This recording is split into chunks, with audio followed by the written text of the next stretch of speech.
Pwede, pwede po.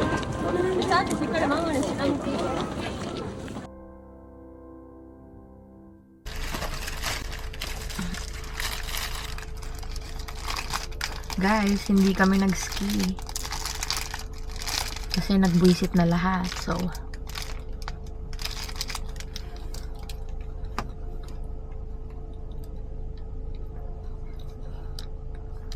nasa Kobe outlet kami ngayon.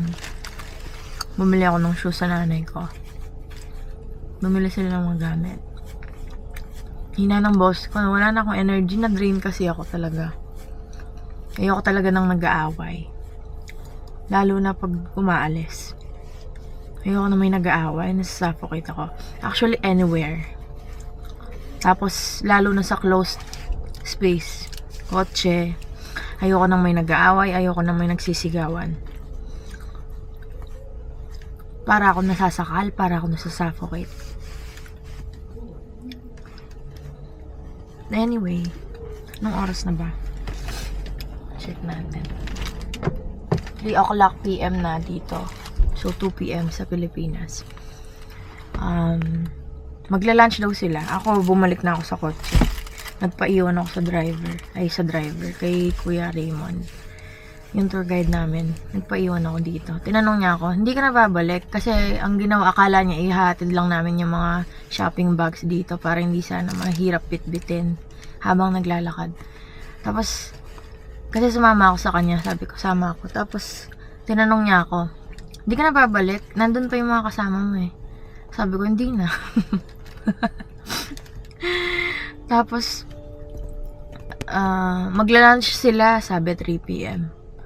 Sabi ko, okay, dito lang ako kakain. Sabi ko, eto, may siopaw pa kanina hindi ko kinain. Ito na lang ako. Siya ako may water dito. Diba? Okay na ako, guys. Ay! Kung i-drain nyo yung energy ko, consider me gone.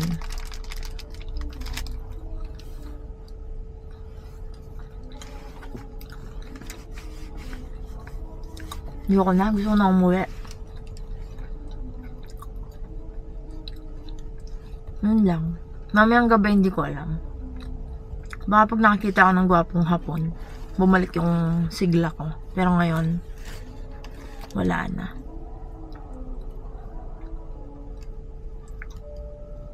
Yun lang.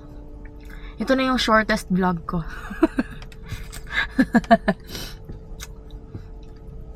Japan na may halong pag-aaway. Actually, hindi ako nakikipag-away eh. Siguro nung bata-bata ako, ng mga high school, ganyan, mga utak bata. Siguro yung isang, lang, bira agad, ganun. Pero ngayon, wala na akong energy. Tsaka ayoko. Pag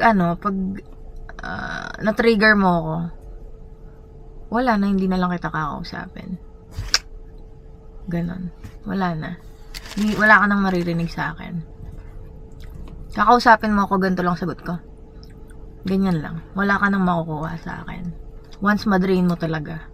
Once umabot ka sa point na bibinggo ka na, ganon. Pag buminggo ka, wala ka nang makukuha talaga sa akin. Anyway. Last full day namin bukas. Sorry kumakain ako.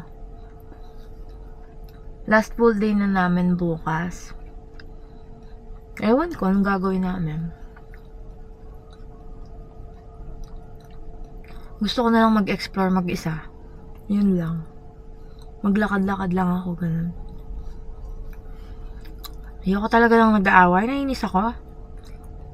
Oh my God.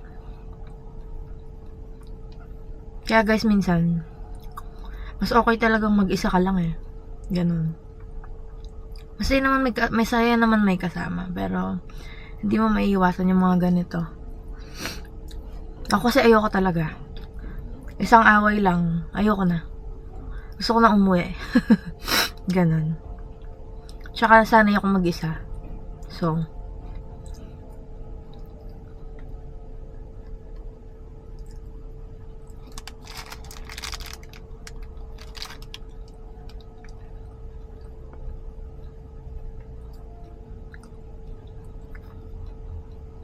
Hahanapin nila ako niyan.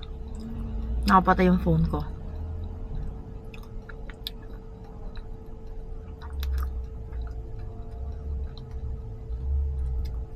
Ganyan ako, guys. Dahil ayoko makipag-away. Lalayo talaga ako. Didistansya talaga ako. Kasi, pag ang first trigger ko, mananahimik ako. Second, lalayo talaga ako. Third, pag isang bira mo pa, babalik na ako dun sa utak bata. Bira agad, girl. Ganon.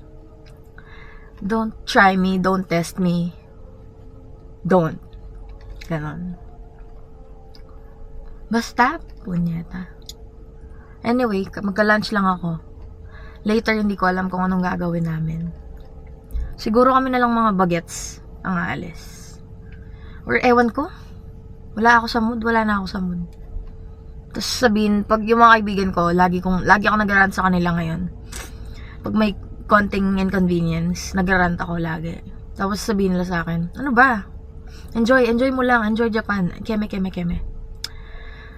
Wala eh, wala. Wala talaga. Anong enjoy? Sa state ko na to, enjoy. Diyos ko, gusto ko na umuwi.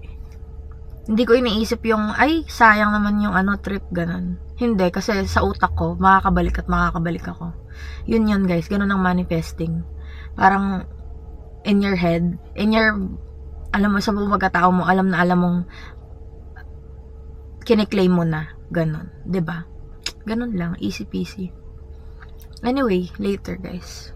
Or tomorrow, ewan ko.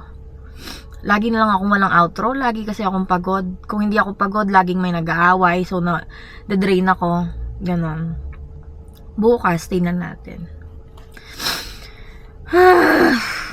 Kakain na nga ako. I woke up in a new Bugatti. I woke up in a new Bugatti.